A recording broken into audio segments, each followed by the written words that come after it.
Hello guys, good morning na maulan ngayong araw. Dito tayo ngayon. May gagawin po ako ngayon guys dahil hindi natin natapos kagabi. Doon po kasi ako kay mama. Gumawa kay mama. Kaya ngayon ko po tatapusin kasi napagod po kagabi. Kaya ngayon tatapusin natin ang ating gawain. Tayo po maaga gumawa ngayon para kahit umuulan, maisampay na muna natin dito sa likod ng bahay ng kapatid ko. Kaya let's go guys, samahan nyo ako. Tayo tatapusin natin itong nakita nyo yan guys. At saka yun, di ba ang dami? Ang dami kong banlawin guys. Ngayon ako magbabanlaw kasi di ako nakatapos kagabi. At saka umuulan din kagabi guys kasi baka ako magkasakit kaya hindi ko tinuloy. Kaya ngayon natin tatapusin lahat ang ating trabaho ngayong araw. Let's go!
guys, malapit na tayong matapos.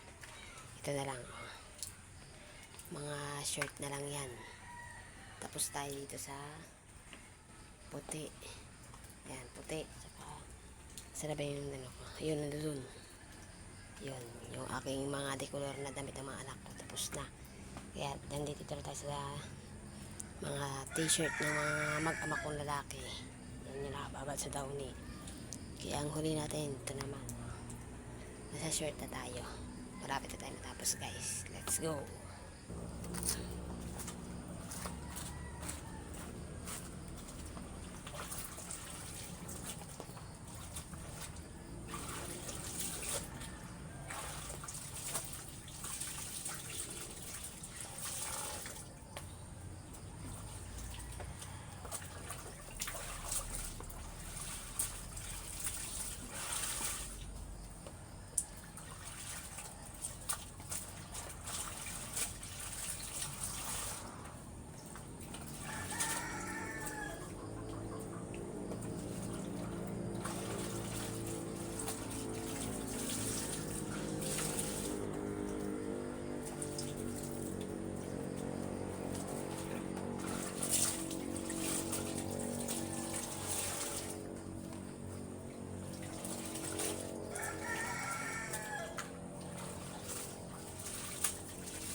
Yan guys, napagod tayo.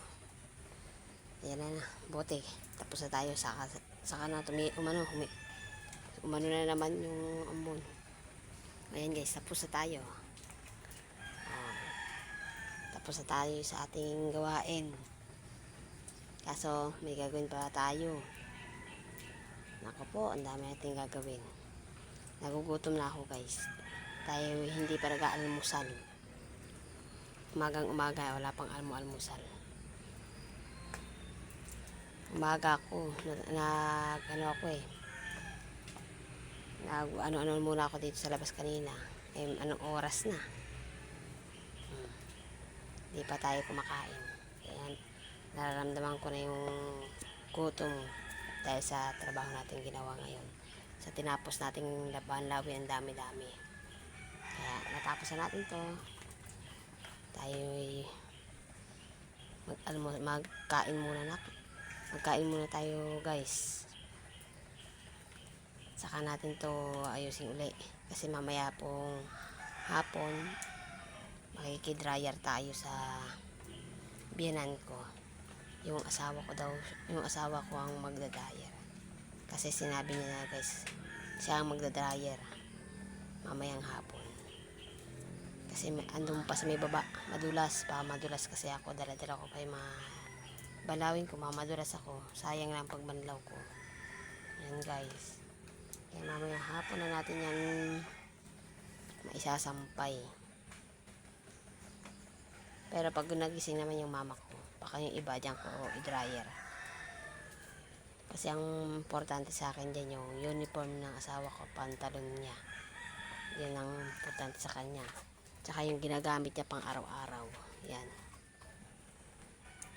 Kaya ang dami niya, no. Tatapusin natin mamaya yan, guys. Kaya ngayon,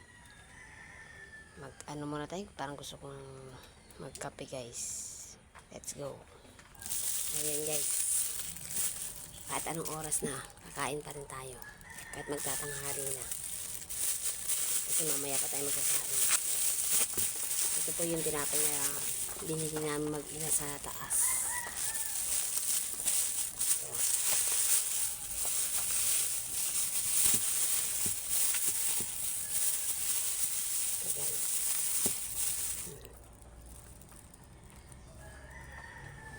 Ito yung ating kakainin.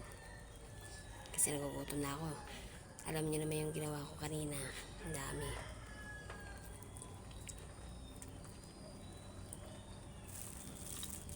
Kain tayo guys. Ngayon lang ulit ako nakakain ito. Nakakain yata ako nito bata pa ako. Itong tinapay na to.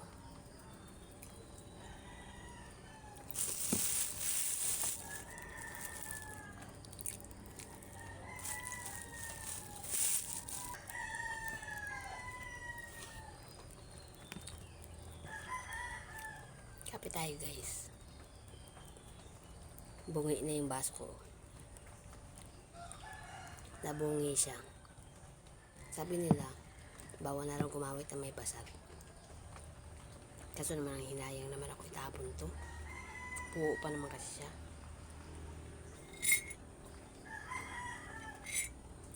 Galing pa to sa mama ko. Ito yung tatawag na baso na parang ano ba tawag dun yung nilalagay parang paso. Ito. Para siyang paso.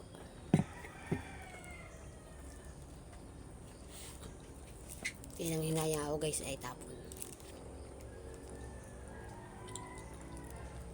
Sumakit balakang ko.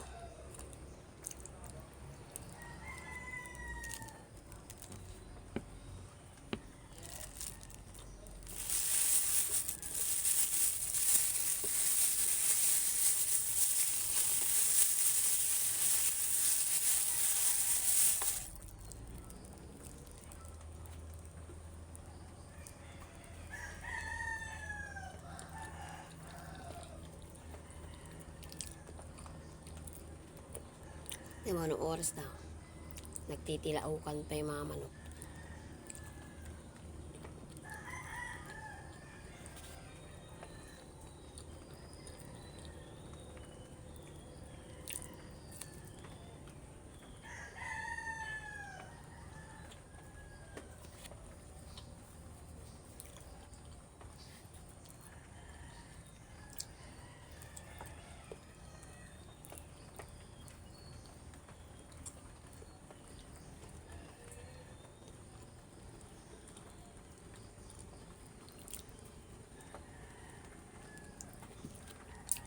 Nakakaumay din pala to.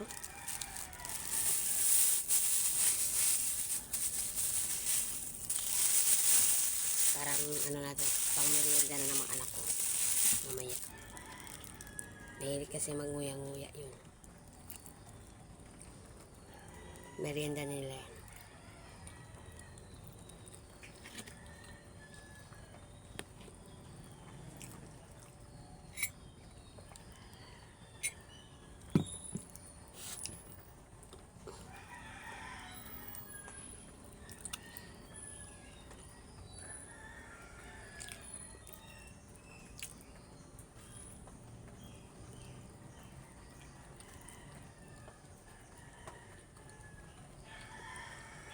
Pag naman napapadalawa ka ng, malalaki kasi.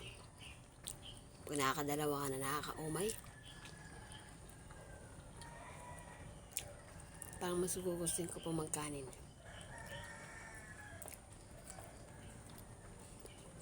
Kaso wala pa tayong kanin eh.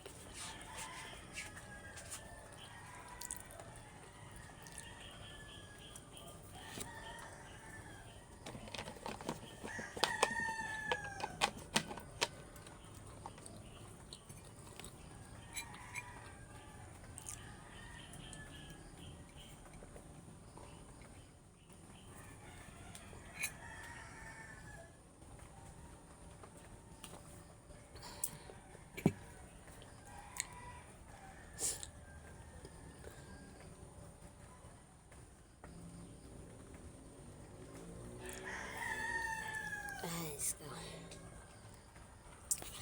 Ang ganda na ng pahinga natin ito ngayon. Upo-upo na lang tayo guys. Pagpagod ka pa naman, sarap mag-upo-upo, magpahinga, no? Pagpagod ka na, mag-relax. Yung magre-relax ka ng walang isturbo. Kasi pag nandito pumupunta dito, ang hipag kumukulit. Nako po, ang kulit-kulit nun. Mahilig mangulit. Ay, thank you Lord. Nabusog din tayo guys.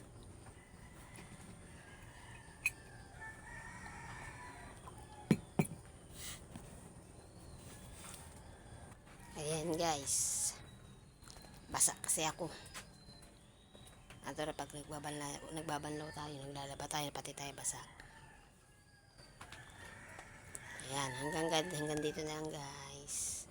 I-share ko lang po itong aking ginawa sa dami kong labahin. I-share ko lang po ito guys. Hanggang dito na lang. Bye bye. And God bless po sa inyo. Bye bye.